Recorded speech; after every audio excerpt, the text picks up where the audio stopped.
Hi అండి, ఎలా ఉన్నారు అందరూ? Welcome back to Lalitha's kitchen. ఈరోజు మన వీడియో వచ్చేసి ప్రాన్స్ కర్రీ ఎక్కువ గ్రేవీతోటి మసాలాలు ఎక్కువగా లేకుండా ఎలా చేయాలో చూపిస్తూ వచ్చేయండి. ముందుగా ప్రాన్స్లో ఉన్న నరాలను తీసుకుని ఇందులో కొంచెం పసుపు ఉప్పు వేసి శుభ్రం చేసుకుని పక్కన పెట్టుకోండి. ఇప్పుడు ఒక మిక్సీ జార్ తీసుకుని ఒక పెద్ద ఉల్లిపాయని ఇలా ముక్కల కింద కట్ చేసి వేసుకుని కొంచెం కోర్స్గా బ్లెండ్ చేసుకుని పక్కన పెట్టుకోండి. మీరు కావాలనుకుంటే మెత్తగా కూడా బ్లెండ్ చేసుకోవచ్చు, కాకపోతే కోర్స్గా బ్లెండ్ చేసుకుంటే కర్రీ టేస్ట్ బాగుంటుంది. ఇప్పుడు అదే మిక్సీ జార్లో ఒక 2 టొమాటోలను కూడా వేసుకుని మెత్తగా ప్యూరీ కింద చేసుకుని ఒక గిన్నెలోకి తీసి పక్కన పెట్టుకోండి. ఇప్పుడు ఒక కడాయి తీసుకుని ఆయిల్ వేసి ఆయిల్ బాగా హీట్ అయిన తర్వాత ఇందులో ఒక బిర్యానీ ఆకు, ఒక ఇంచు దాల్చిన చెక్క, ఒక అనాస్ పువ్వు, 2 లవంగాలు, 2 యాలకులు, 1 స్పూన్ వరకు జీలకర్ర వేసి ఒక్కసారి ఫ్రై చేసుకుని మనం బ్లెండ్ చేసుకున్నాం కదా ఉల్లిపాయ పేస్ట్, అలాగే 5 నుంచి 6 వరకు పచ్చిమిర్చి కూడా వేసుకుని ఒక్కసారి కలుపుకుని మూత పెట్టేసి లో టు మీడియం ఫ్లేమ్లో ఉల్లిపాయ అనేది పచ్చివాసన రాకుండా లైట్ గోల్డెన్ కలర్ వచ్చేంత వరకు బాగా ఫ్రై చేసుకోండి. ఇలా నేను చూపిస్తున్నట్టు ఉల్లిపాయ కలర్ చేంజ్ అయిన తర్వాత ఇందులోనే మనం ముందుగా రెడీ చేసి పెట్టుకున్న టొమాటో ప్యూరీ కూడా వేసుకుని కొంచెం పసుపు, మీ రుచికి తగినంత ఉప్పు అనేది యాడ్ చేసుకోండి. నాకైతే ఇక్కడ 1.5 స్పూన్ వరకు ఉప్పు అనేది పట్టింది. ఒకసారి బాగా కలుపుకొని మూత పెట్టేసి టొమాటోలో నుంచి కూడా పచ్చివాసన పోయి ఆయిల్ సెపరేట్ అయ్యేంత వరకు బాగా మగ్గించుకోండి.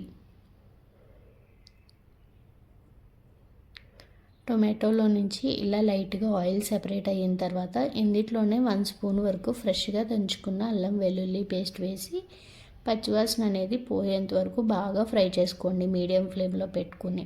అల్లం వెల్లుల్లి పేస్ట్ బాగా వేగిన తర్వాత మనం శుభ్రం చేసుకున్న ప్రాన్స్ అనేవి యాడ్ చేసుకోండి, వాటర్ ఏం లేకుండా. ప్రాన్స్ యాడ్ చేసుకుని ఒక్కసారి కలుపుకొని మూత పెట్టేసి ఒక 15 మినిట్స్ పాటు బాగా కుక్ అవనివ్వండి. కొంచెం కరివేపాకు కూడా వేసుకుని 15 మినిట్స్ పాటు అస్సలు కదపకండి. 15 మినిట్స్ పాటు మూత పెట్టేసి లో టు మీడియం ఫ్లేమ్లో బాగా కుక్ అవనివ్వండి. 15 మినిట్స్ తర్వాత ఫ్రాన్స్లో నుంచి చక్కగా వాటర్ అనేవి చూసారా ఎలా వచ్చాయో. ఇప్పుడు ఇందులో మనం కారం అనేది యాడ్ చేసుకోవాలి. నేను ఇక్కడ 1 స్పూన్ వరకు కారం వేసుకున్నానండి, మీరు మీ టేస్ట్కి తగినట్టు యాడ్ చేసుకోండి. ఇందులోనే 1/2 స్పూన్ వరకు ధనియాల పొడి, 1/2 స్పూన్ వరకు జీలకర్ర పొడి, అలాగే 1 స్పూన్ వరకు ఎండు కొబ్బరి పొడి ఉంటుంది కదా, అది అనేది యాడ్ చేసుకుని ఒకసారి బాగా కలుపుకోండి. నేను ఇక్కడ కలిపేది వీడియో క్లిప్ అనేది మిస్ అయింది, కానీ మీరు ఒకసారి బాగా కలుపుకొని ఇందులోనే కొంచెం కొత్తిమీర వేసి కలపకుండా మూత పెట్టి మగ్గిచ్చేసేయండి.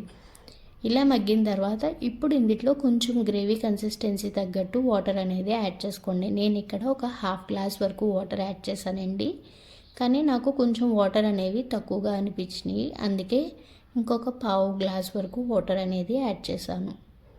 ఇప్పుడు యాడ్ చేసిన తర్వాత ఒక్కసారి బాగా కలుపుకొని మూత పెట్టేసి మీడియం ఫ్లేమ్లో మరో 10 మినిట్స్ పాటు బాగా కుక్ చేసుకోవాలి. మధ్య మధ్యలో కలుపుకుంటూ ఉండండి. 10 మినిట్స్ తర్వాత కర్రీలో నేను చూసారా ఆయిల్ అనేది ఎంత చక్కగా సెపరేట్ అయ్యిందో. ఇప్పుడు కర్రీ అనేది ఒక్కసారి కలుపుకోండి. కర్రీ ఇలా దగ్గర పడిన తర్వాత ఇందులో ఒక 1/2 స్పూన్ వరకు గరం మసాలా, అలాగే గుప్పుడు వరకు కొత్తిమీర కూడా యాడ్ చేసుకుని ఒక్కసారి కర్రీ అనేది బాగా కలుపుకోండి. ఇప్పుడు ఇందులో సాల్ట్ అది అన్నీ సరిపోయినాయో లేదో చెక్ చేసుకోండి. నేను ఇక్కడ సాల్ట్ చెక్ చేస్తే మాత్రం నాకు కరెక్ట్గా సరిపోయిందండి, మీకు ఏమైనా సరిపోకపోతే యాడ్ చేసుకోండి. అంతే, మనకి ఎంతో సింపుల్గా అయిపోయే ప్రాన్స్ కర్రీ అనేది రెడీ అయిపోతుంది. మీరు కూడా ఒక్కసారి ట్రై చేసి ఎలా వచ్చిందో కామెంట్స్లో చెప్పేయండి. అంతే ఈ వీడియో. Bye bye. Thank you for watching. Please do like, share and subscribe to my channel.